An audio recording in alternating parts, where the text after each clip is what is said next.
नमस्कार, मेरा नाम विनीत त्रिपाठी है और आप नव भारत टाइम्स देख रहे हैं। कोलकाता लेडी डॉक्टर रेप और मर्डर कांड की जांच सीबीआई कर रही है। इस मामले में हर रोज कई बड़े और अहम खुलासे भी हो रहे हैं। इस मामले को लेकर पूरे देश में गुस्सा और आक्रोश है। अलग अलग राज्यों में आंदोलन हो रहे हैं। एक होनहार डॉक्टर जो अब हमारे बीच में नहीं है, उसके जाने का, उसके खोने का गम हर इंसान महसूस कर रहा है। इसी हफ्ते कोलकाता में एक बड़ा छात्र आंदोलन देखा गया, जिसे नाम दिया गया था नबन्ना मार्च। इस आंदोलन से बड़े पैमाने पर हिंसा हुई। पुलिस के लाठीचार्ज से कई आंदोलनकारी वहां पर घायल भी हुए।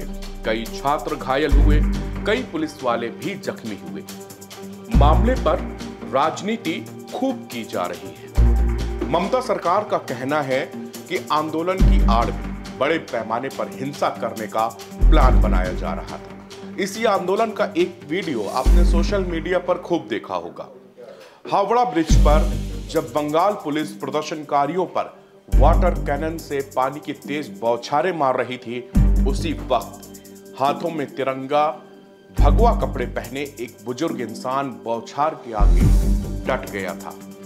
जिस बौछार के आगे कोई टिक नहीं सकता, वहां पर वो बुजुर्ग बौछारों का सामना करता रहा। इतना ही नहीं, पुलिस को वो गुस्से में बुजुर्ग कुछ इशारे भी कर रहा था, मानो ऐसा लग रहा हो जैसे वो कह रहे हो कि और तेज बौछार मारो, मैं और आगे आऊंगा। ये वीडियो बहुत वायरल हुआ था। लोग कह रहे थे कि अगर जनता का गुस्सा फूटता है तो जनाब डंडे, गोली और पानी की बौछारें सब कम पड़ जाती हैं। सत्ताधारियों को सत्ता छोड़नी पड़ जाती है।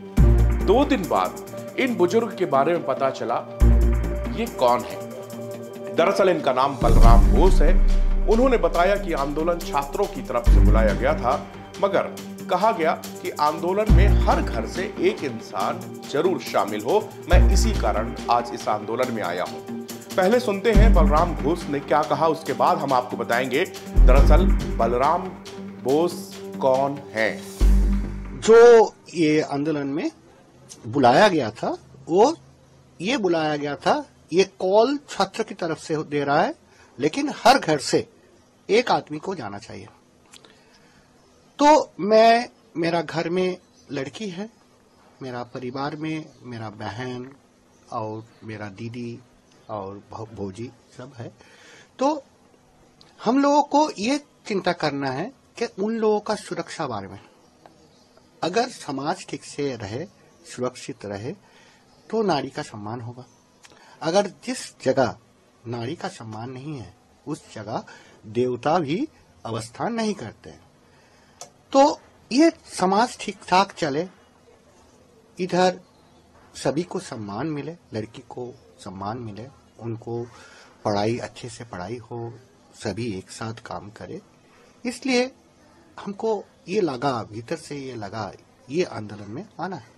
ये आंदोलन का करने का टाइम में मेरा ये था, क्या हमको ये बात पहुंचाना है और नबन्ना तक हम लोगों का बात पहुंचाना है। अगर मर जाते तो मर जाते, मेरा मंत्र है उसका, उस तरफ बात पहुंचाना। अगर ना पहुंचा पाया तो मर जाते। बात यह है, मैं दिखा रहा था क्या आप जो हम लोगों का स्लेवरी है, जो ऑटोक्रेटिक सिस्टम का अंदर पुलिस लोग जो स्लेवरी करते हैं, उन लोगों का स्लेवरी का ये तोड़ने का बात कर रहा हूं। तो मैं बोल रहा था कि तुम लोग हथकड़ी जो होता है, हथकड़ी छोड़ के आ जाओ बाहर, हम लोग का साथ आके चलो नबन्ना चलो, और नहीं तो पानी, ज्यादा पानी फेंको तो हम लोग सब बह के चले जाए। प्रशासन इधर फेल कर रहा है, उन लोगों को जस्टिस नहीं दे पा रहा है। तो ये प्रशासन को अपने आप को ठीक करना है और प्रतिवाद होगा। प्रतिवाद होता है प्रशासन को दिखाना कि तुम इधर गलती कर रहे हो, इधर ठीक करो। फिर से मैं बोल रहा हूं, ये छात्र की तरफ से कॉल दिया गया था और बोला गया था जो कॉमन पीपल है वो आ जाए। उनका घर में भी लड़की होंगे, तो उसका सिक्योरिटी के लिए आपको आना है और प्रशासन एडमिनिस्ट्रेटिव की तरफ से उसको मैसेज देना है। अगर इधर उधर पॉलिटिकल डिवीजन करके अगर ये कहा जा रहा है तो ये बात श्योर है, ये लोग आरजीकर की तरफ से नजर हटा रहा है। ये नहीं होना चाहिए। हम लोग ये बोल रहे हैं, क्या पॉलिटिकल पार्टीजन डिवीजन ना होते हुए आप इसको ओपन करिए, सभी को साथ बैठिए, उन लोगों का साथ सलाह परामर्श कीजिए और हो सकता है कुछ ना कुछ निकले। ऐसा कुछ बात नहीं है क्या जो नहीं निकले, कोई समाधान ना हो, बैठे ना, लेकिन इन लोगों का बैठने का कोई चाहत नहीं। इसलिए मैं हाथ जोड़ के मांग रहा हूं, क्या बैठिए, बात करिए, नहीं तो ऐसा जडगन फिर से निकलेगा और ये बहुत दूर तक जाएगा। आखिरी सवाल, माथे पे तिलक, गले में रुद्राक्ष और एक भगवा रंग, क्या आप किसी पॉलिटिकल पार्टी से इन्फ्लुएंस है? ये आपका सनातनी रूप है? मैं एक सनातनी हूँ, मैं शिव भक्त हूँ। अगर सनातन होना गुनाह है तो मैं गुनहगार हूँ। मैं नहीं चाहता हूँ कोई ये इस आंदोलन को कोई पॉलिटिकल पार्टी इन्फ्लुएंस करे, कोई इसको डाइवर्ट करे। हमको जस्टिस चाहिए। बलराम बोस के अनुसार वो एक छात्र के बुलावे पर प्रोटेस्ट पर गए थे। बोस के अनुसार सभी जगह कहा जा रहा था कि हर घर से एक आदमी को जरूर जाना चाहिए क्योंकि एक बेटी हमारे बीच से चली गई है, उसके साथ हैवानियत हुई, दरिंदगी हुई और उसको न्याय दिलाने के लिए हर घर से एक व्यक्ति आंदोलन में शांतिपूर्ण तरीके से चले गए। उन्होंने बताया कि उनके भी एक बेटी है, परिवार में बहन और दीदी के साथ भाई और भाई की पत्नी भी है। बोस कहते हैं कि उन्हें सुरक्षा की चिंता है, समाज में नारी का सम्मान हो, अगर नारी का सम्मान नहीं मिलता है तो उस जगह पर देवता भी निवास नहीं करते हैं। नमन्ना आंदोलन को रोकने के लिए पुलिस ने बड़े स्तर पर बैरिकेडिंग लगाई थी। पुलिस ने पथराव की घटना के बाद बल प्रयोग भी किया था, लेकिन बलराम बोस कोलकाता पुलिस की बौछारों के सामने डटे रहे। इसके बाद पुलिस ने कई एफआईआर भी दर्ज की थी। पुलिस ने दावा किया था कि पथराव में बल का प्रयोग किया गया। बोस ने पानी की बौछारों से लड़ने के सवाल पर कहा कि आंदोलन में वो सिर्फ अपना फर्ज निभा रहे थे। उन्होंने कहा कि आंदोलन में भाग लेते समय उन्हें विश्वास था कि वो अपना काम कर रहे हैं। बोस ने कहा कि अगर वह वहां मर भी जाते तो भी वहां से नहीं हटते। बोस ने कहा, मैं उन्हें उस गुलामी से मुक्त होने का इशारा कर रहा था जिसका अनुसरण पुलिस वाले कर रहे थे। वो एक निरंकुश शासन में इशारों पर काम कर रहे थे। मैं अपने हाथ में चूड़ी दिखाते हुए कहना चाह रहा था कि वो हथकड़ी के साथ छोड़े और हमारे मार्च में शामिल हो जाए।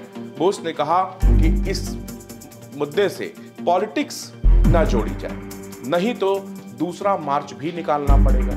बोस ने कहा कि अगर वो हल नहीं निकाल सकते तो इतनी ताकत से पानी की बौछारें करो कि हम सब बह जाएं। बलराम बोस ने खुद के बारे में बोलते हुए कहा कि वो एक सनातनी है, भगवान शिव के भक्त है।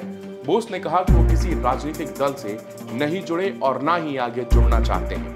बोस ने कहा कि वो नहीं चाहते कि कोई भी राजनीतिक दल इस आंदोलन को प्रभावित करे या उसका ध्यान भटकाए। बोस ने कहा कि वो न्याय चाहते हैं। एक संत के वेश में रहने वाले बलराम बोस कोलकाता की मेयर रह चुके कमल बोस के पोते हैं। कमल बोस भूपेंद्र बोस के बेटे थे। भूपेंद्र बोस कांग्रेस से जुड़े हुए थे। बलराम बोस ने एमटेक तक पढ़ाई की है।